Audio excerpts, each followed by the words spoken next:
bueno, siguiendo con este conocer a Dios, a mí me parece muy, muy importante y creo que está de más decirlo, pero quisiera conversar un poco más acerca de la Trinidad.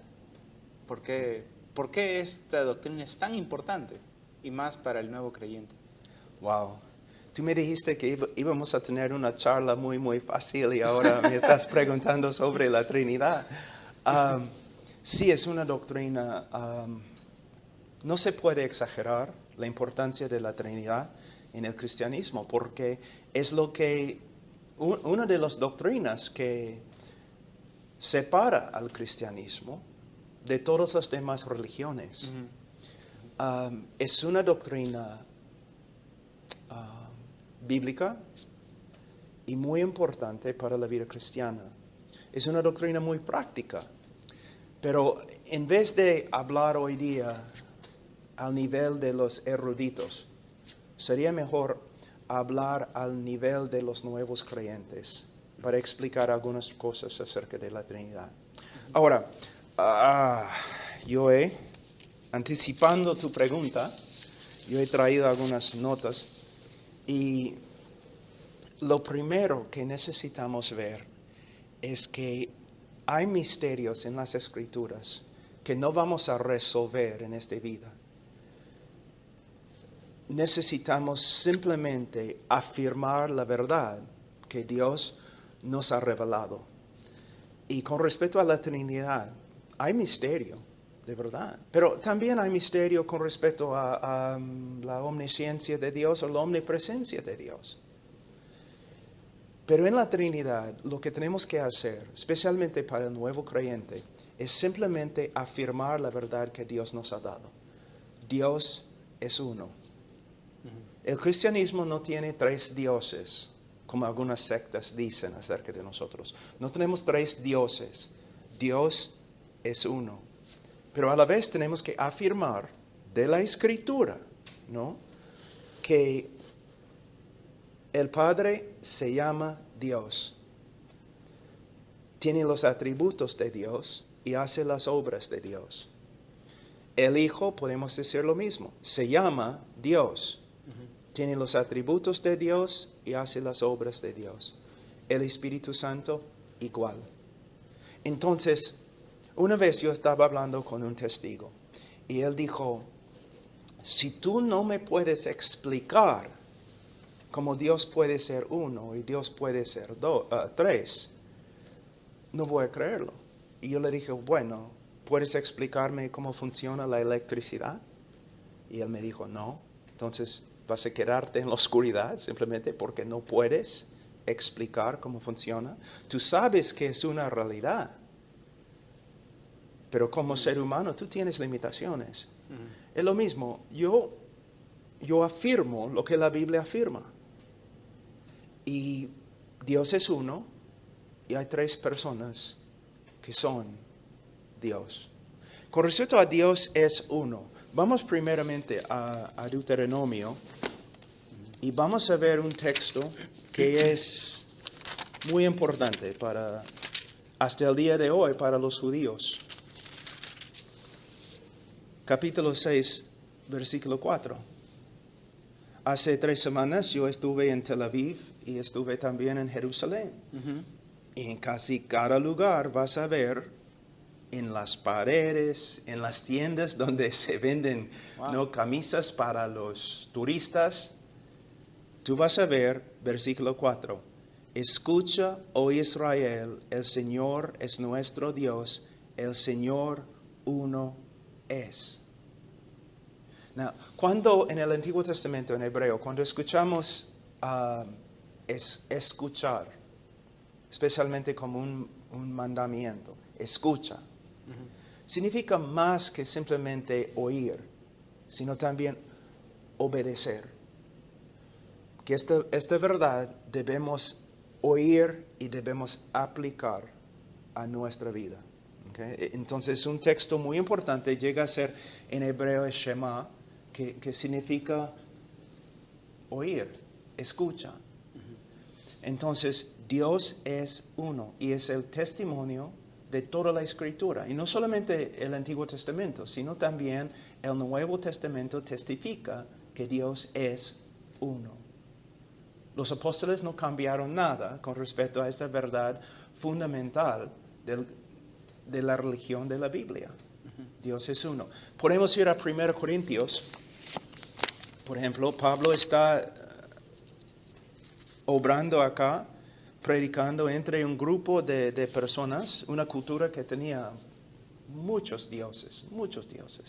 Y en versículo 4, él dice, por tanto, en cuanto a comer de lo sacrificado a los ídolos, sabemos que un ídolo no es nada en el mundo y que no hay sino un solo Dios. A la vez, él dice, hay un solo Dios y un solo mediador entre Dios y los hombres, Jesucristo. El hombre Jesucristo.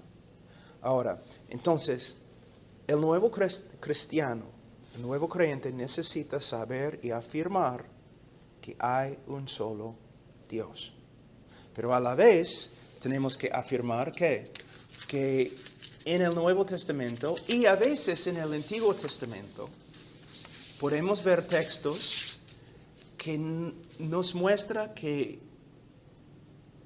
aunque Dios es uno, hay algo casi inexplicable, especialmente en el Antiguo Testamento, que está comenzando a revelarse.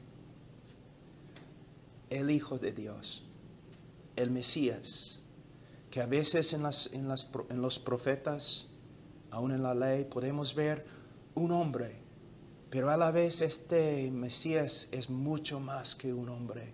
Por eso muchos rabinos y muchos escribas y estudiantes antes de la venida de Cristo y aún después afirmaban que el Mesías iba a ser divino. También vemos el Espíritu Santo, no solamente en el Nuevo Testamento, sino también en el Antiguo Testamento. Y podemos ver que tiene atributos divinos. Está haciendo obras que solamente Dios hace. Por ejemplo, el verbo para crear en hebreo solamente se usa con respecto a Dios. Pero podemos ver en Génesis 1, Dios está creando en el principio, pero el Espíritu Santo está involucrado. Llegamos a Colosenses capítulo 1 y entendemos que por medio del Hijo todo fue creado. Entonces, la idea de que hay tres personas que son igualitas divinas, igualmente divinas, no es solamente una doctrina nuevo testamentaria, sino también se encuentra en la ley, la literatura de sabiduría y también en los profetas. Es muy importante. Ahora, vamos a ver, voy a cambiar página aquí, la hoja. Vamos a ver algunas cosas acerca de la Trinidad. Y para hacerlo, primeramente vamos a Mateo 28. Y vamos a ver algo que es, por lo menos, muy interesante.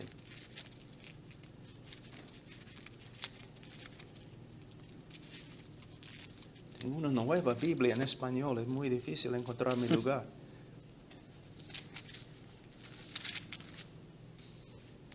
En la Gran Comisión, dice en versículo 18, y acercándose Jesús les habló diciendo, toda autoridad me ha sido dada en el cielo y en la tierra. Ahora, este texto es muy importante para los misioneros que están trabajando en el campo misionero, ¿no es cierto? Porque es muy difícil. Necesitamos saber que nuestro Señor tiene toda autoridad en la tierra. Pero no solamente en la tierra, en el cielo. Entonces, ¿de verdad Dios va a dar autoridad, una autoridad así, a un mero hombre? No lo creo. Aquí mismo, en este texto de la Gran Comisión, tenemos una declaración muy clara de que Jesús es más que un ángel, más que un hombre, más que un Dios pequeño. Es Dios de verdad. En el sentido más estricto de la palabra, Jesús es Dios. Pero aquí tenemos también algo acerca de la Trinidad. Dice en versículo 19, id pues y haced discípulos de todas las naciones, bautizándolos en el nombre del Padre y del Hijo y del Espíritu Santo. Quizás un nuevo creyente dice o pregunta, ¿qué tiene que ver con la Trinidad? Bueno, no solamente es el hecho que se mencionan acá el Padre, el Hijo y el Espíritu Santo, sino dice en el nombre del Padre, del Hijo y del Espíritu Santo. Debe decir lo siguiente, en los nombres del Padre, del Hijo y del Espíritu Santo. Pero dice en el nombre singular de 3 personas, plural.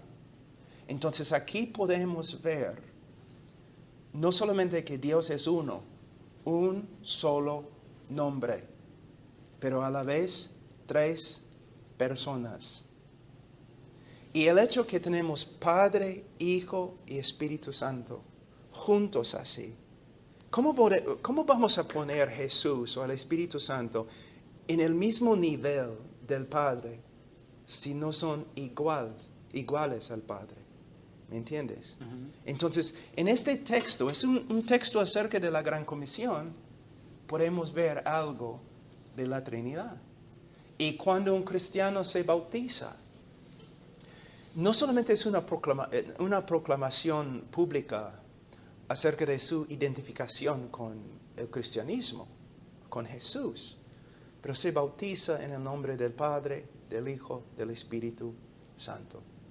Muy importante. Y también podemos verlo en 2 Corintios. Vamos a 2 Corintios un ratito. Capítulo 13.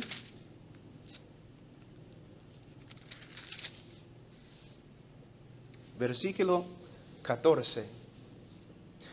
¿Qué estoy haciendo? Antes de leer el texto, estoy leyendo de textos que al principio una persona va a decir, ¿qué tiene que ver con la Trinidad? Son textos que tienen que ver con otra cosa. Lo que estoy mostrando es que aún en las referencias o en textos a través de todas las Escrituras podemos ver referencias a la Trinidad. Y son inexplicables. De una forma, los textos serían blasfemos. ¿Blasfemos? Sí. Si Jesús no es igual a Dios, si el Espíritu Santo no es igual al Padre y al Hijo.